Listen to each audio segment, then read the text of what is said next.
warahmatullahi wabarakatuh. Bismillahirrahmanirrahim. Alhamdulillahirabbil alamin. Hamdan katsiran wa yukafi mazidah. Allahumma shalli wa sallim wa barik ala sayyidina Muhammad wa ala alihi wa sahbihi ajmain. Amma ba'd.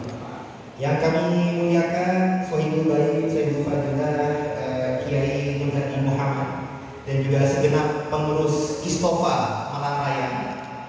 Istofa itu ikatan keluarga besarnya dari Tolong ya, family. Dan juga segenap pengurus NAT Malang Raya, Narkoba Ansar Auliya Islam, yang merupakan organisasinya dari keluarga besar Wali Songo.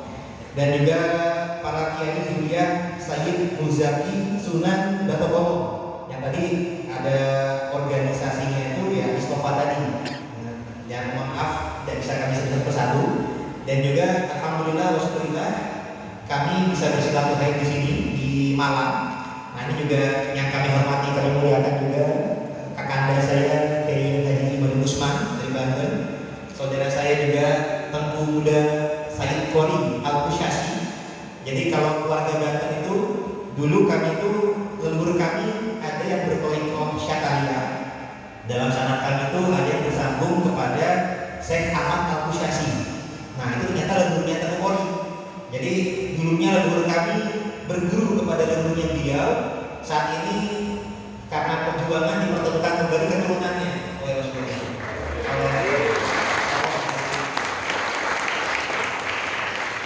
Dan juga yang kami hormati muliakan juga saudara seperjuangan saya Gus Kanjeng Raden Temenggung Fakih Wira Hadiningrat dari keluarga Mataram Islam. Dia juga ada keluarga Jogja tapi juga gelarnya juga dari Solo.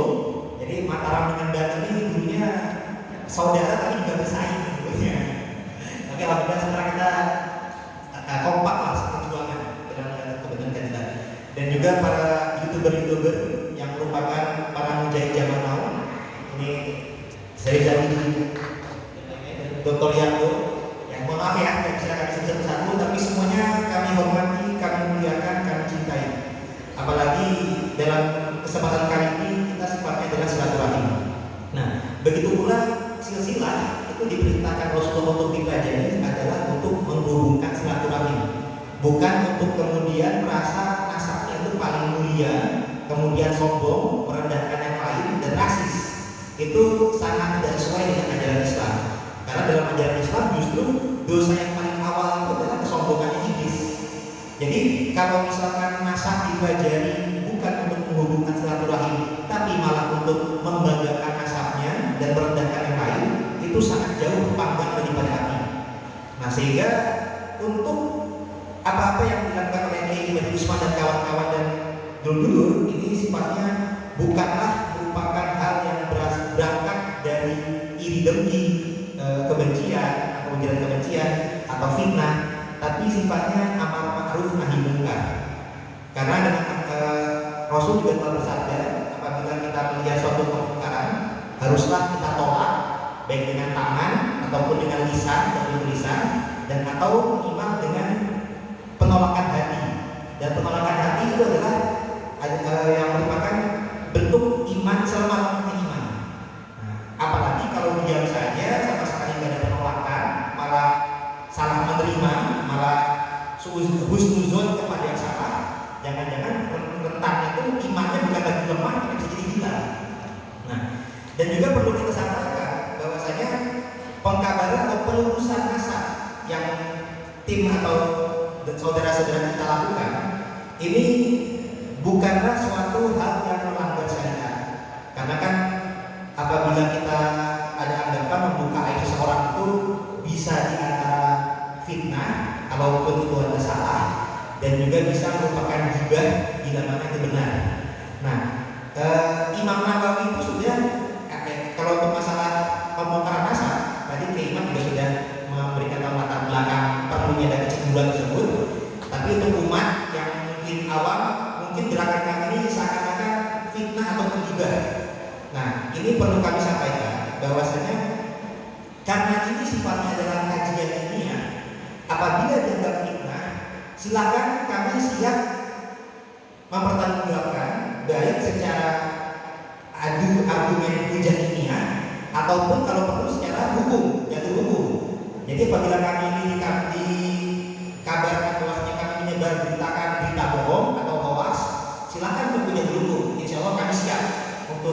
argumen baik secara ilmiah maupun dari hukum di depan pengadilan dengan saksi pakar.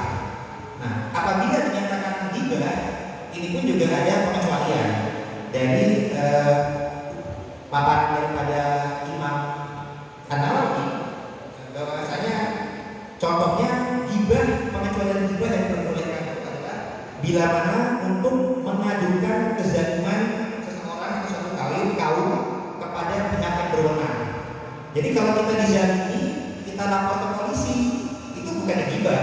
Memang itu suatu hal yang wajar untuk kita lakukan karena kita melaporkan kezaliman seorang kepada pihak berwenang.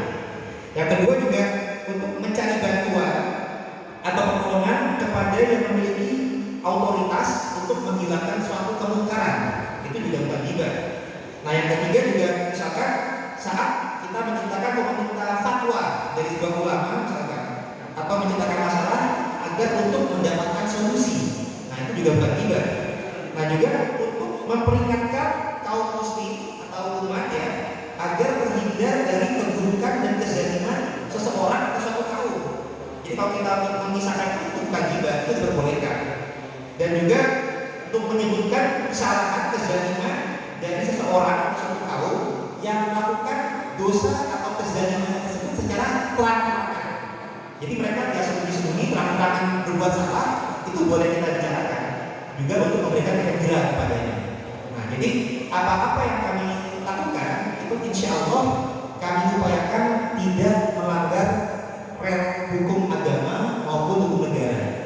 Jadi jangan sampai disalahpahami gerakan kami ini adalah gerakan ujaran kebencian lah, fitnah lah, ghibah lah, bukan.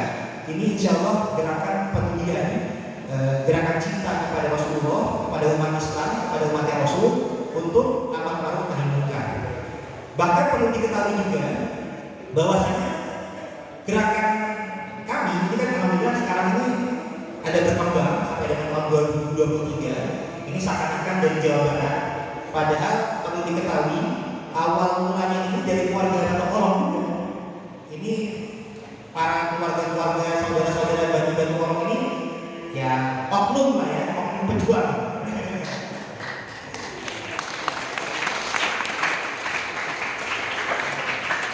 Jadi sepengetahuan kami, ini saudara Batu Kolong ini berjuang lebih dulu daripada keluarga Batu.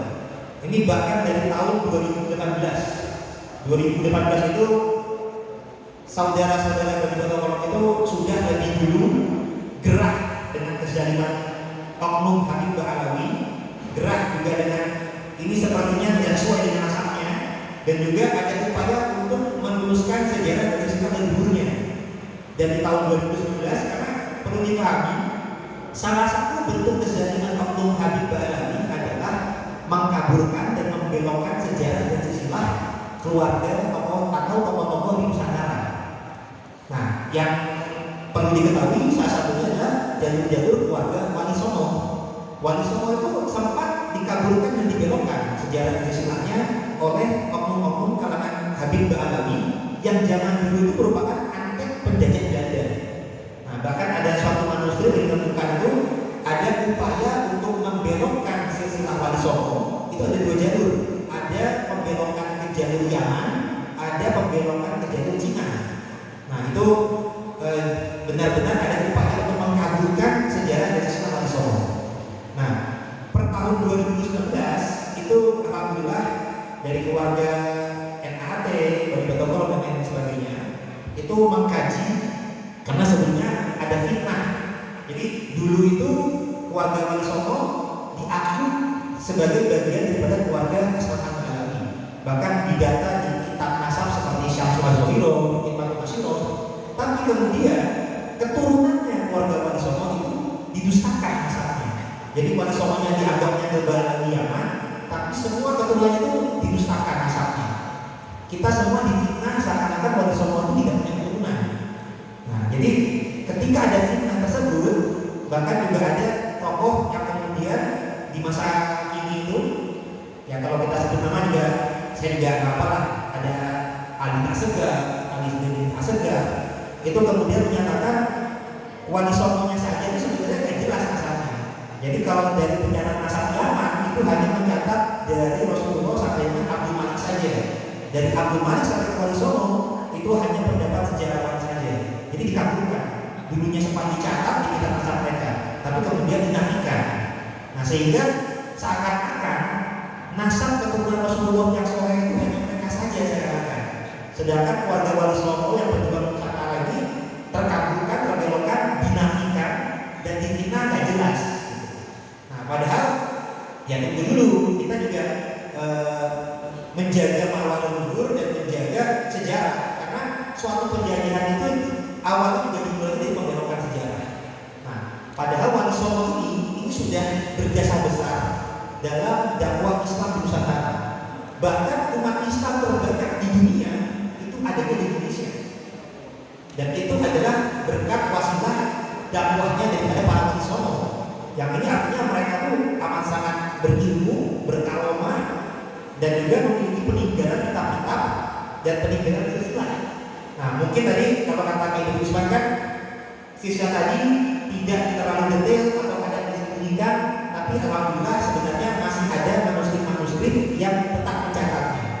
Nah, kemudian dari manuskrip tadi ada pengkajian kembali, ternyata muasal guru Wali Songo ini tidaklah dari Yaman. Jadi ada Wali Songo yang berasal dari Maghrib atau Maroko, ada yang berasal dari Uzbekistan. Contoh kayak Sunan Ampel kan namanya Said Ibrahim Asmoromondi dari Samarkand dari Uzbekistan. Nah, sedangkan ada tokoh Maulana Maghribi dari Maghrib Maroko. Jadi sama sekali ternyata dalam manuskrip awal itu tidak ada Yaman. Jadi pembelokan di Yaman ini baru dimulainya di masa penjajahan. Awalnya masuknya lewat jalur Cirebon dulu. Nah, tapi di data-data yang kami bandingkan, ternyata data-data yang penulisan itu versi sejarahnya sebenarnya lebih mutawatir, bahwasanya tidak lewat jalur beragami muasal Yaman. Nah, untuk jalur keluarga Bergotokolo ternyata kan riwayatnya adalah keturunan Sunan Giri. Nah, jadi ternyata dalam penelitian dari Barat Samudra Islam, Sunan Giri, Sunan Kudus, Sunan Gunung Jati yang pertama alias Sayyid Kafi, Sunan Gunung Jati yang ketiga alias Said Abdurrahman Al-Qadiri atau Al-Qadir. Ada juga menurut ke Pangeran Jayakarta, ada yang Sulaiman Mojo Agung. Itu jalurnya keturunan daripada muasal Maghrib di Maroko, yang atasnya keturunan daripada Syekh Abdul Qadir Al-Jailani Al-Hasani. Tapi saling berbeda, karena misal Sunan Giri ini adalah menantu daripada Sunan Ampel. Nah, kalau Ishak kakeknya Sunan Giri menantu daripada Syekh Junaidi Kubro alias Jalaluddin Akbar Al-Husaini.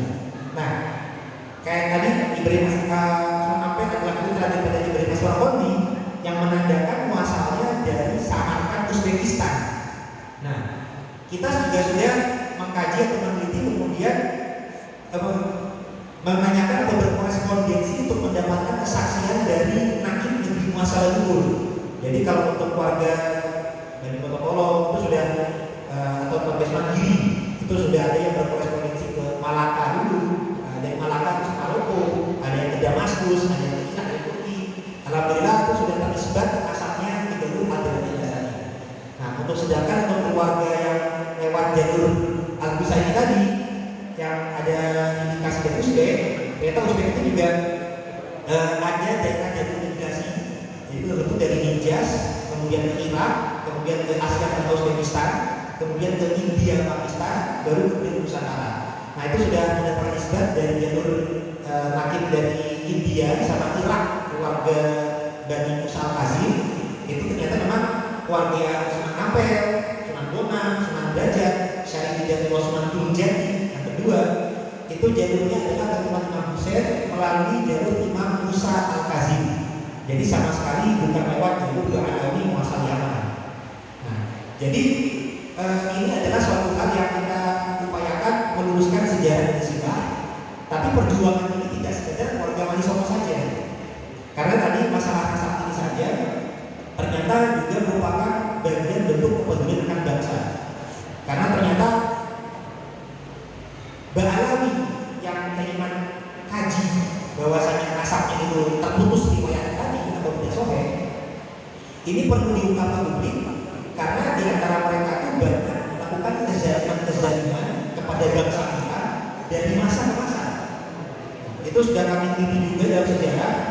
Ternyata selain pembelokan nasab atau pencatatan nasab, mereka juga pernah sifatnya mengkudeta tata Kesultanan Banten di abad 14 Masehi. Kemudian di abad 19 Masehi, Habib Usman bin Yahya Mufti Betawi itu malah mengeluarkan fatwa yang memecah belah umat. Jadi di masa lalu itu para kiai-kiai berfatwa untuk jihad perjuangan melawan penjajah Belanda. Kalau beliau malah pro, atau ada disebut PNS, atau ada yang nyebutnya itu antek. Ya kalau rumah Abbas sebutnya PNS gitu. PNS ya penjajah Hindia Belanda. Nah, kalau rumah nyebutnya itu pemerintah yang sah. Kalau kami tidak setuju. Apabila disebut sah, berarti bukan penjajah. Dan kemudian pahlawan-pahlawan kita bagaimana? Itu berarti bukan pahlawan pemberontak. Kami tidak terima apabila pahlawan bangsa disebut pemberontak. Jadi bagi kami penjajahan Hindia Belanda bukanlah penjajahan yang sah, bukanlah pemerintah yang sah. Dan itu juga melanggar daripada pembukaan UUD 45, bahwasanya penjajahan di atas dunia harus dihapuskan karena tidak sesuai dengan peri kemanusiaan dan peri keadilan. Jadi kalau ada yang menganggap penjajahan Hindia Belanda adalah pemerintahan yang sah dan Ba'alawi antek Belanda itu adalah sah, ya jangan jadi warga negara Indonesia. Karena kalau jadi warga negara Indonesia ada hukum yang mengikat, kita harus mengikuti Undang-Undang Dasar bahwasanya penjajahan sebelum NKRI berdiri adalah pemerintahan penjajah yang tidak sah. Nah, jadi ada upaya seperti itu di abad 19, antek penjajah. Di abad 20 juga perlu diketahui bahwasanya pemberontakan PKI itu juga perlu diketahui adalah gerakan salah beberapanya lah, satu ya, karena ada Habib-Habib dari Aidin dan juga Bah yang memotori pergerakan pemberontakan PKI. Nah, itu perlu diketahui juga. Bahkan para Habib itu juga di Yaman sendiri pun juga perlu diketahui Partai Komunis Yaman. Jadi tidak semua Habib itu anti PKI. Nah, zaman sekarang banyak yang mereka berdakwah mengatakan anti PKI dan mem-PKI-kan yang lain. Padahal sejarahnya justru PKI itu dimotori oleh pergerakan mereka. Bahkan juga ada yang disebut revolusi akhlak, tapi akhlaknya ini bukan berakhlak. Nah, itu intinya kita harus ada. Nah, kemudian kalau itu ada kejadian di abad 20, di abad 21 akan lebih banyak lagi. Makanya kita perlukan. Jadi ada fitnah caci-maki baik kepada Gus Dur yang namanya tokoh NU, ada hinaan kepada kepala negara, ada merendahkan kiai bahwasanya berguru kepada satu hari bodoh lebih utama daripada berguru kepada 70 kiai yang lain. Ada juga yang menyatakan bahwasanya kaki kotornya Habib yang bermaksiat itu lebih utama daripada kepala kiai yang bersobat. Nah, itu kan sudah memecah belah umat. Jadi kita bergerak, kita dituduh memecah belah umat, padahal kalangan mereka lah yang memecah belah umat lebih dulu. Kita sifatnya kepedulian untuk membela bangsa kita, membela para kiai. Ada juga mereka merendahkan Sultan Aulia Syekh Abdul Qadir Al-Jilani, seorang waliullah yang pangkatnya saja sudah Sultan Aulia, direndahkan seakan-akan pangkatnya kalah di bawah leluhur mereka Muhammad Fakih Muqaddam. Padahal itu kan sangat tontohnya itu kan kepada Syekh Agung Adian, sedangkan Syekh Agung Adian itu adalah muridnya daripada Syekh Abdul Qadir Al-Jilani. Jadi mereka dari ada kalau misalkan kepada sanat tontoh gubernurnya kok pernah direndahkan, harusnya tidak pantas bagi kita. Nah, kemudian juga banyaklah ada yang pembunuhan saat ini di Banyuwangi, ada yang menghamili istri orang, ada yang sifatnya pemberongan sejarah dan silat. Hanya kami juga prihatin karena tidak hanya Wali Songo saja di masa lalu di zaman penjajahan, ternyata di masa sekarang pun ada oknum Habib yang berpengaruh yang memiliki jabatan tinggi, tapi ternyata membelokkan menjadi begal nasab dan begal silsilah, membelokkan sejarah dan silsilah daripada Kanjeng Nabi Muhammad SAW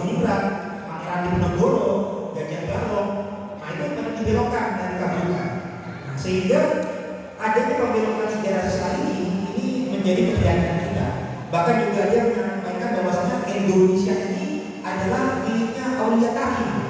Mereka mengklaim miliknya orang Yaman berarti. Padahal Indonesia ini adalah milik Allah yang dititipkan kepada bangsa kita. Jadi bukan milik mereka.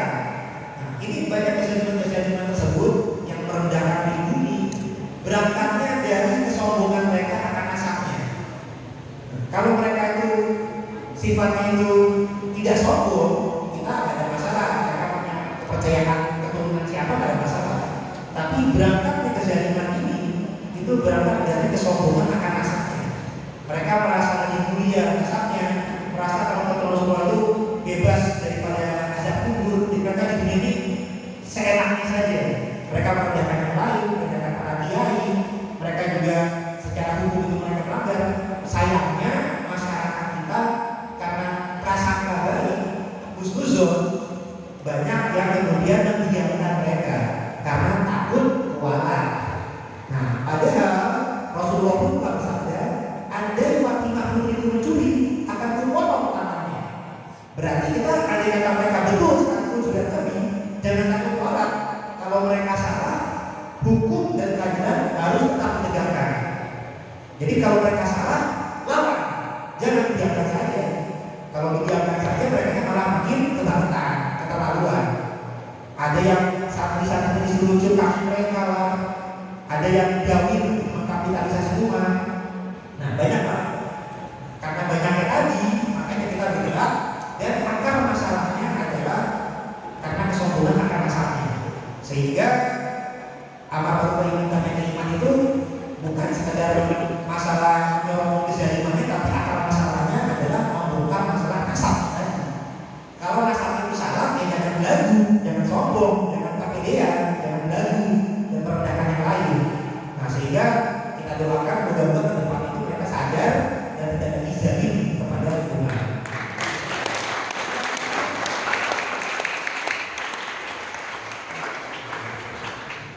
Jadi intinya demikian saja. Nanti dari kurangnya saya menambahkan bisa ditambahkan di slide berikutnya. Tapi intinya ini merumuskan bahwasanya ini masalah bukan hanya masalah warga Wonosobo, tapi di bangsa. Karena kami tidak ingin bangsa kita direndahkan atau ada pelanjutan penjajahan di masa kekinian. Kita ingin bangsa kita ini merdeka hidup sendiri, lepas dari penjajahan secara doktrinal dan kultural. Jangan sampai bangsa kita ini menjadi bangsa yang standar. Jadi prasangka baik itu juga harus, kalau kita ada kajiannya, kita harus melibatkan pengetahuan dibandingkan prasangka. Jadi jangan hanya karena wajahnya cara kita prasangka saja. Sekarang sudah ada pengetahuan, ada kajian ilmiah. Selain kajian ilmiah ilmu kita oleh Iman tentang adanya, kan kalau dalam kitab ini terkait dengan sejarah. Nah, kalau dalam sejarah modern, kan bagaimana sifatnya kita menasab ya. Tapi kalau kita bandingkan dengan ilmu sejarah saja, itu ada, kalau ilmu sejarah itu ada kata-kata argumentum extensio. Jadi sesuatu itu dari data sekunder sementara bisa didiamkan dulu dari penangkalan sampai suatu ketika terbantahkan dengan data yang primer.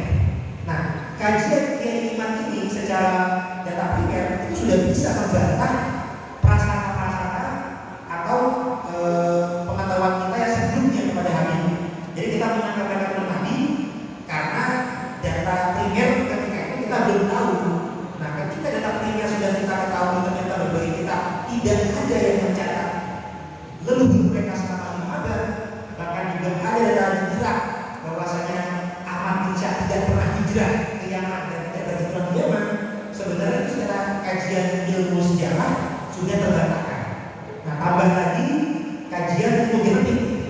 Ternyata setelah ada penelitian tes DNA, genetiknya daripada para Habib Ba'ala bin Muhammad Yaman ternyata tidak terbukti keturunan Imam Ali Bestami.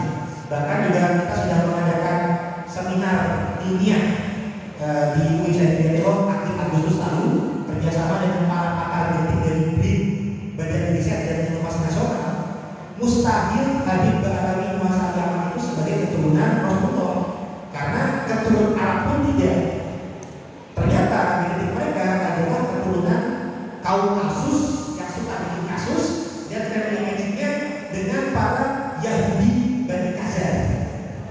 juga sudah terdaftar dalam situs resmi jewish.org. Nah, jadi kita jangan lagi beranggapan mereka itu Nabi. Jelas-jelas secara kajian ilmiah ada jewish.org, ada pakar dari BRIN. Genetik mereka itu keturunan Yahudi, Bani Khazar atau Kaukasus. Nah, kalau nggak terima, silakan kita adu hujah secara ilmiah atau gugat hukum. Boleh gugat hukum Kementerian di luar negeri, boleh gugat hukum jewish.org, atau kalau merasa kami bersalah, silakan gugat hukum biar kita buka data di pengadilan dengan saksi pakar. Insya Allah kami siap mempertanggungjawabkan dan membela negara di pengadilan baik secara ilmiah maupun hukum. Sekian dari kami. Assalamualaikum warahmatullahi wabarakatuh.